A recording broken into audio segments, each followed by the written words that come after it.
ஐயோ மாச கடைசியில இப்படி டெம்ப் பண்றானுங்களே, பசிக்கிற மாதிரி வேற இருக்கு. பேசாம ஹோட்டல் போயிடலாமா? இங்கதானே வச்சேன். கிடைச்சிச்சு 20 ரூபாய். இத வச்சு வேற தோசை கூட சாப்பிட முடியாதே.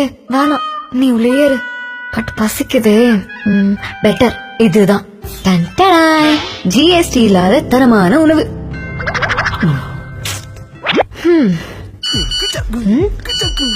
சாலரி கிரெடிட் ஆயிடுச்சு. போறோம் சாப்பிடுறோம். இஎம்ஐயா போட்டுட்டாங்களா? சரி விடு, பேலன்ஸ் அமௌண்ட் இருக்குல்ல, அதை வச்சு பாத்துக்கலாம். 5 ஸ்டார் இல்லனாலும் ஒரு 4 ஸ்டார் பாத்துக்கலாம். ராஜா ஹவுசிங் லோன் வேறயா? ஐயோ பேலன்ஸ் இருக்குல்ல, பாத்துக்கலாம்.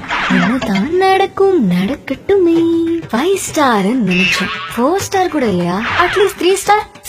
சாப்பிடுறோம். எதிர் நீச்சலடி.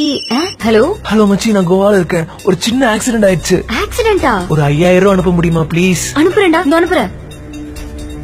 பணம் வந்துச்சாடா? Thank you so much மச்சி. Let's party. பார்ட்டியா?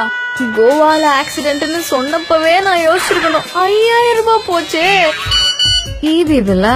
ஓகே. இன்டர்நெட் பில்லா? ஐயோ கட்டுறேன். ஹலோ அம்மா. பால்காரன், பேப்பர்காரன், மல்லிகை கட்டுறேன்.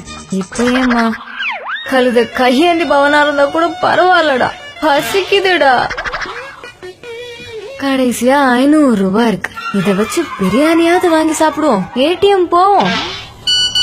For not maintaining minimum balance 300 rupees charge டா. இனி ஏடிஎம் போனா என்ன, போகாட்டி என்ன? அட போங்கடா அங்க.